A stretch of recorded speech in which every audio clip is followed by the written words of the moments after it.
Halo semuanya, perkenalkan saya Nurfi dari kelas 1 SD 6.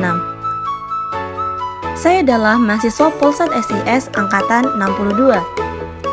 Di sini, saya akan menyampaikan video grafis mengenai keadaan iklim di Sidoarjo pada tahun 2020. Selamat menyaksikan.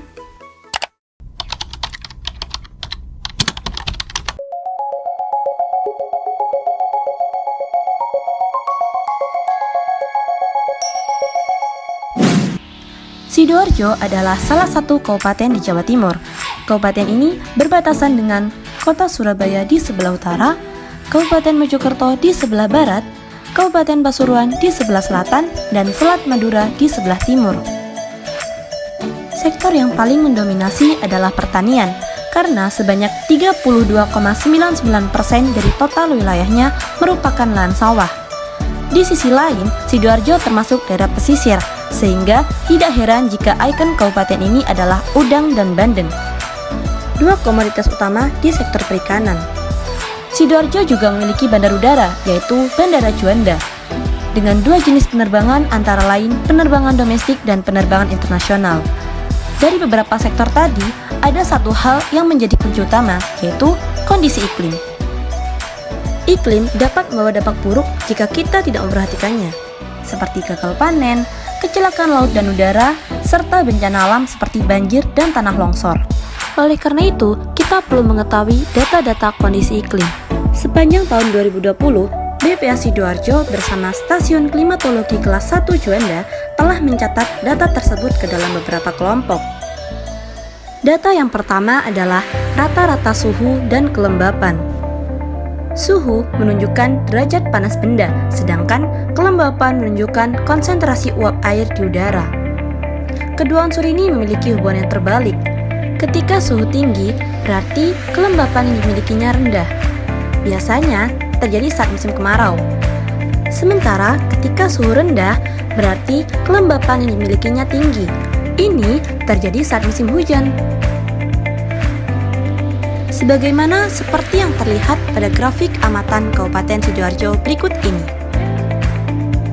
Suhu tertinggi terjadi pada bulan Oktober sebesar 29,2 derajat Celcius dengan kelembapan yang cukup rendah yaitu sebesar 71,8%. Sementara suhu terendah terjadi pada bulan Desember sebesar 27,2 derajat Celcius dengan kelembapan yang cukup tinggi yaitu sebesar 84,5%. Data berikutnya adalah rata-rata kecepatan angin dan tekanan udara. Kecepatan angin yaitu pergerakan udara dari tekanan tinggi ke tekanan rendah karena adanya perubahan suhu, sedangkan tekanan udara adalah tenaga untuk menggerakkan udara. Kedua unsur ini memiliki hubungan yang sebanding. Makin besar nilai perbedaan tekanan udara antara dua tempat, maka makin besar pula kecepatan anginnya. Begitupun sebaliknya. Hal ini sama seperti pada grafik amatan Kabupaten Sidoarjo berikut ini. Kenaikan tekanan udara yang terjadi pada bulan Februari, Mei, Juli, dan Desember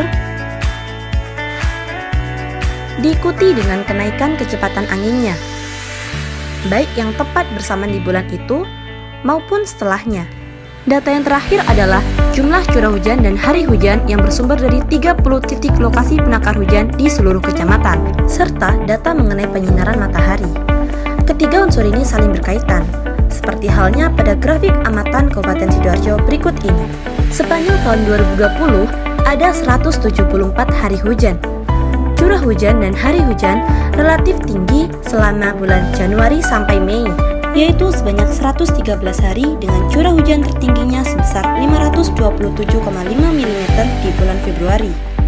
Namun, puncak hujan sebenarnya adalah bulan Desember, yaitu sebesar 657,1 mm. Curah hujan turun signifikan mulai bulan Juni sampai Oktober. Dalam 5 bulan ini, hanya ada 19 hari hujan. Dengan titik terendahnya di bulan September, yaitu sebesar 0 mm, yang mana ini menjadi titik terendah selama setahun. Pada bulan September pula, penyinaran matahari mencapai maksimumnya, yaitu sebesar 99%. Inilah puncak musim kemarau.